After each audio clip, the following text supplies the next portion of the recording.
দর্শক, ট্রেনে ঈদযাত্রার খবরাখবর জানার চেষ্টা করব। কমলাপুর রেল স্টেশনে আছেন আমার সহকর্মী মহিউদ্দিন মধু। সরাসরি যাচ্ছি তার কাছে। মধু, এখন ট্রেনে যাত্রীদের চাপ আপনি কেমন দেখছেন, এবং শিডিউল বিপর্যয়ের একটা খবর আমরা শুনেছি, সেখানকার কি অবস্থা?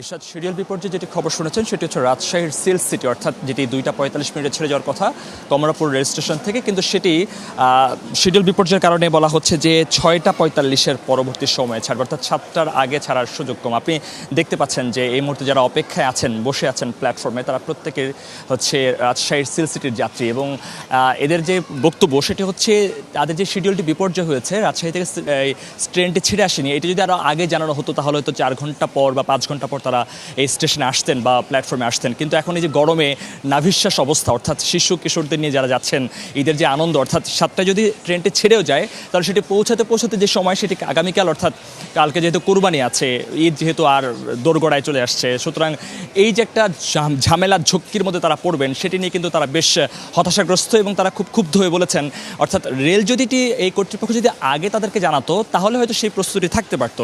শিডিউল বিপর্যয় হওয়ার কারণে এটি বাংলাদেশের নতুন কিছু না, যদিও এখন পর্যন্ত স্বস্তিতেই রেলে যাত্রা হয়েছে, স্বাভাবিকভাবেই সবাই আসা যাওয়া করেছেন। এবং এই মুহূর্তে প্ল্যাটফর্মে যে রেলটি আছে সেটি হচ্ছে সিরাজগঞ্জ যাওয়ার একটি রেল, এবং অন্য পাশে চট্টগ্রামের সুবর্ণ এক্সপ্রেস একটি রেল।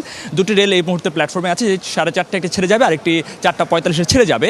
অন্যান্য যেই রেলের যেটি কার্যক্রম আছে সেগুলো স্বাভাবিকভাবে আছে এবং সেটি সুস্থভাবে চলছে। কিন্তু শুধুমাত্র রাজশাহী যে সিল্ক সিটি, সেটি কিন্তু বিপর্যয়ের কারণে মূলত এই অস্বস্তি ভোগান্তিতে পড়েছেন যাত্রীরা।